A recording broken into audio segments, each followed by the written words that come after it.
Kalau kita membahas pukulan forehand ya, forehand yang dilakukan oleh berbagai pemain dari berbagai tingkat level, kita bisa mengenali mana forehand pemain pemula, mana forehand pemain menengah, dan mana forehand pemain pro. Kita bisa mengamati dari berbagai macam faktor yang di video kali ini akan kita bahas.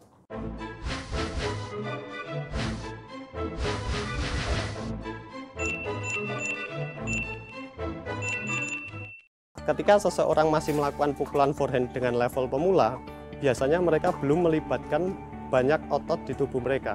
Kemarin kita sudah mempelajari mengenai wiper move, kemudian kontak point, di mana posisi bola tersebut akan terjadi kontak dengan raket, kemudian follow through atau gerakan lanjutan yang harus teman-teman praktekkan di level pemula, ada posisi atau stance gitu kan. Nah, stance ini menjadi salah satu faktor untuk kita bisa menilai seseorang ada di level permainan mana.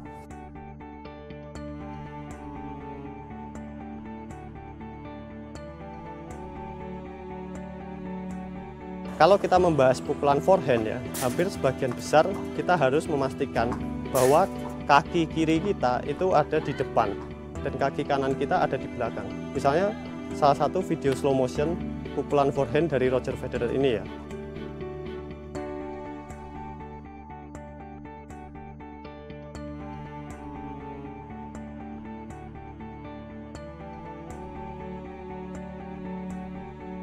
Di situ teman-teman bisa dengan mudah menilai bahwa stance-nya atau posisi ketika memukul itu kaki kiri di depan. Kenapa? Untuk memberikan tenaga yang lebih ketika kita melakukan pukulan atau konsep yang disebut weight transfer. Artinya ketika kita berdiri, itu center of gravity atau pusat dari gravitasi tubuh kita akan bisa berpindah dari satu kaki ke kaki lain. Ketika kita berdiri dengan kaki kiri di depan, kita bisa merubah center of gravity kita dari belakang ke depan. Misalnya seperti ini. Ketika center of gravity kita di belakang kemudian berpindah ke depan, akan menghasilkan tenaga yang lebih ketika kita melakukan pukulan tenis.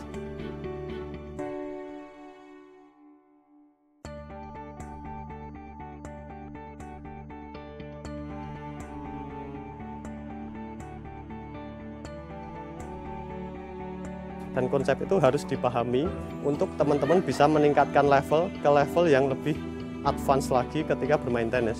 Salah satu juga yang menjadi faktor ya penentu ketika kita menilai pukulan forehand seseorang apakah dia di level pemula, menengah atau level pro adalah terkait dengan kecepatan raket ya atau raket speed. Raket speed ini merupakan salah satu konsep yang harus teman-teman pahami untuk nantinya meningkatkan level permainan teman-teman. Ketika kita mau melakukan pukulan, kecepatan dari kepala raket ini akan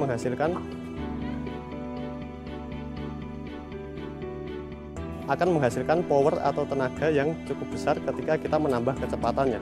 Misalnya kita melakukan pukulan seperti ini. Ketika kita melakukan pukulan tersebut, kepala raket dan weight transfer yang terjadi di tubuh kita menghasilkan tenaga yang lebih besar. Jadi itu harus teman-teman pahami untuk meningkatkan ke level permainan yang lebih tinggi lagi.